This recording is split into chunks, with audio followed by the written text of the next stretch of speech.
Today we add Lieutenant Michael Murphy's name to the list of recipients who have made the ultimate sacrifice. Deep in the mountains of Afghanistan, this brave officer gave his life in defense of his fellow Navy SEALs. Michael also earned the respect of his men. They remember a wise-cracking friend who went by Mikey or Murph. They remember a patriot who wore a New York City firehouse patch on his uniform in honor of the heroes of 9/11. And they remember an officer who respected their opinions and led them with an understated yet unmistakable sense of command. Together, Michael and his fellow SEALs deployed multiple times around the world in the war against the extremists and radicals. While their missions were often carried out in secrecy, their love of country and devotion to each other was always clear. While conducting surveillance on a mountain ridge in Afghanistan, he and 3 fellow SEALs were surrounded by a much larger enemy force. Their only escape was down the side of a mountain, and the SEALs launched a valiant counterattack while cascading from cliff to cliff. As the enemy closed in, Michael recognized that the survival of his men depended on calling back to the base for reinforcements. With complete disregard for his own life, he moved into a clearing where his phone would get reception. He made the call, and Michael then fell under heavy fire. Yet his grace and upbringing never deserted him. Though severely wounded, he said thank you before hanging up and returned to the fight before losing his life. Unfortunately, the helicopter carrying the reinforcements never reached the scene. It crashed after being struck by a rocket-propelled grenade. And in the end, more Americans died in Afghanistan on June 28, 2005 than on any other day since the beginning of Operation Enduring Freedom. Mikey was the best officer I ever knew, an iron-souled warrior of colossal and almost unbelievable courage in the face of the enemy. Our nation is blessed to have volunteers like Michael, who risk their lives for our freedom.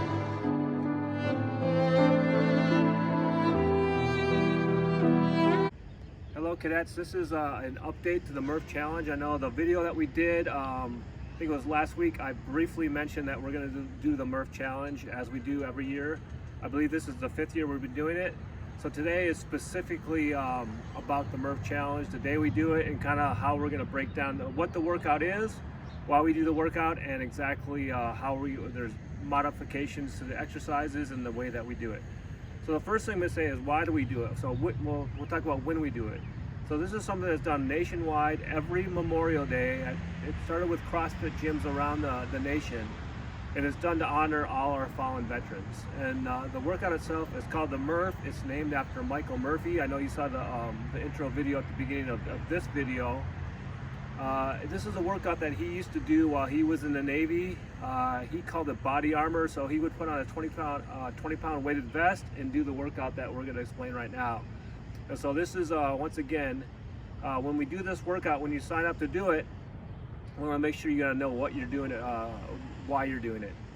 So what we're going to do now is talk about the actual Murph workout. So it starts off with a 1 mile run. Then when you get back from that run, you immediately go into 100 pull-ups, 200 push-ups, 300 squats, air squats, and then you'll finish up with a 1 mile run. You have 60 minutes to complete this workout. So that's the standard way. But the mission of this is to get this done in the smartest manner possible. And so I'm going to go over 2 different ways to break down this workout. The recommended way, which I think is the easiest, is we'll call it breakdown number 1. So the same thing as the first workout, or the actual workout, is you will do the 1 mile run. When you come back, you will do 20 sets of each exercise. So you'll break it down as such. So you would do 5 pull-ups, 10 push-ups, 15 squats. When you're done with that, you like if we do it at the CrossFit gym, you'll be able to tally your marks on the floor with some chalk, and then go and continue on with the workout from there. So for example, you'll do this, tally, and immediately start again. 5, 10, 15. You'll keep track. When you have 20 sets, that means you've completed all of these, and then you'll do the 1 mile run, and the workout will be complete. This is the recommended method, that because you're kind of getting a break in between. You're continuously moving, and from definitely years of experience, this is the best way. So, breakdown number 2, this is another variation where you do the 1 mile run. You'd come back, you'd do 10 pull-ups at a time, 20 push-ups, 30 squats, and then a 1 mile run. The key thing to know here is that for either way you do it, like at first you'll be able to do your 5 pull-ups for sure, but there might get like maybe sets 2 or 3, you won't get 5 at a time. That's 5, where you might jump on the bar, do a couple of pull-ups, and get down. It's okay to do that. Take your rest and just make sure you finish your pull-ups before you transition to the push-ups. Okay, so believe me, as you get more by sets, 2, 3, all the way to 20, you can get tired. So you don't have to do it straight. Just make sure you complete each, variation of each exercise before you move on to the next one. It's easier to keep track. So those are the 2 variations, of the workout. This is an option for you, but I did this year number 1, super challenging. Okay, and now what we're gonna do is we're gonna demonstrate the 3 exercises we'll be doing. Obviously the run you know how to do, don't need to explain that. We're gonna demonstrate the pull-ups, how to properly do pull-ups.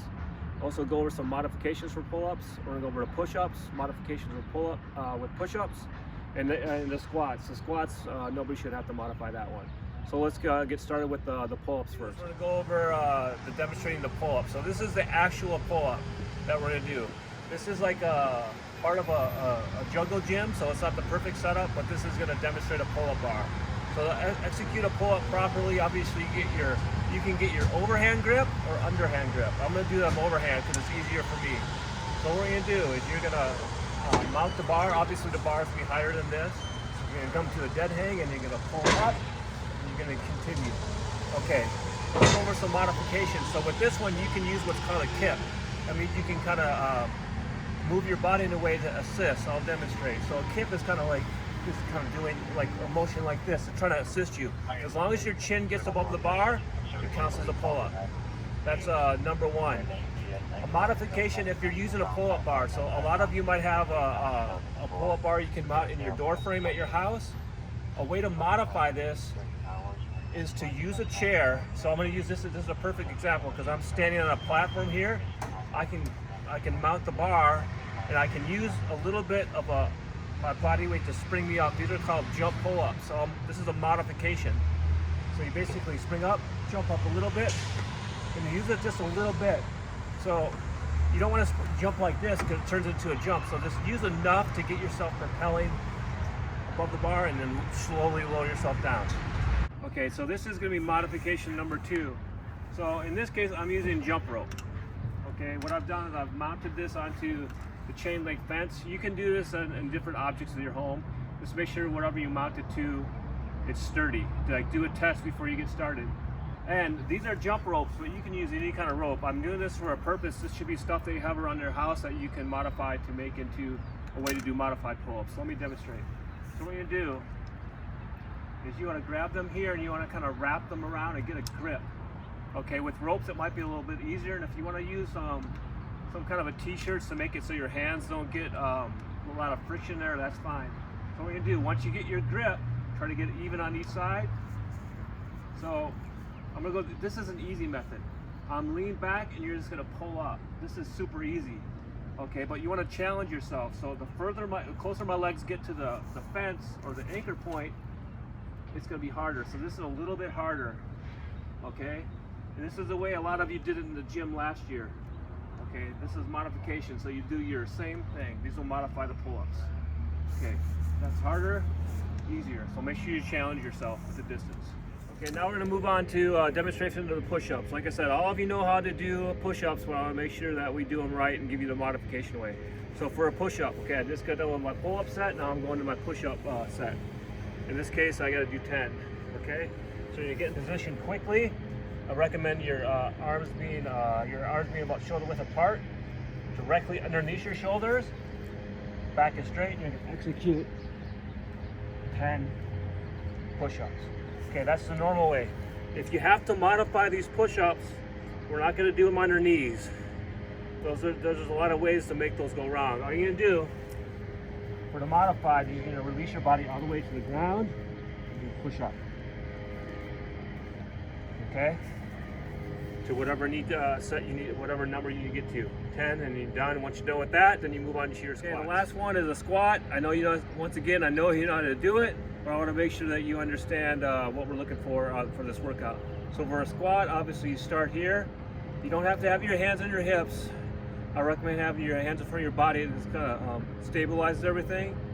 Nice and straight back, and you're just going to sit down, go to parallel. 1, 2. Some people, when they come up, go like this. That's fine. And you go all the way to whatever number. If you're doing breakdown number 1, you do 15, and then you go on back on the pull-ups.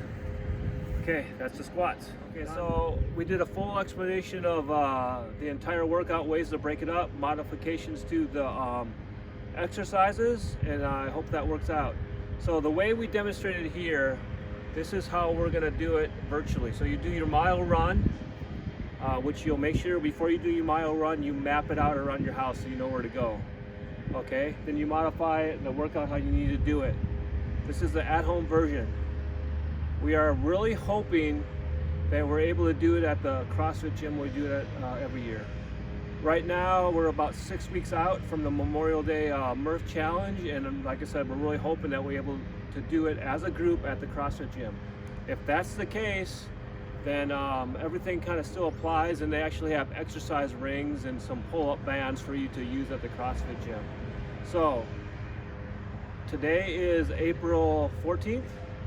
And we're looking for the sign-ups immediately because we need to order the t-shirts. So whether you want to do this virtually, which we're going to do if the CrossFit gym is not open. If the gym's open, we're going to do it live. You need to sign up regardless today because we need to get the t-shirts ordered. Highly recommend this workout, and hope to see you guys soon.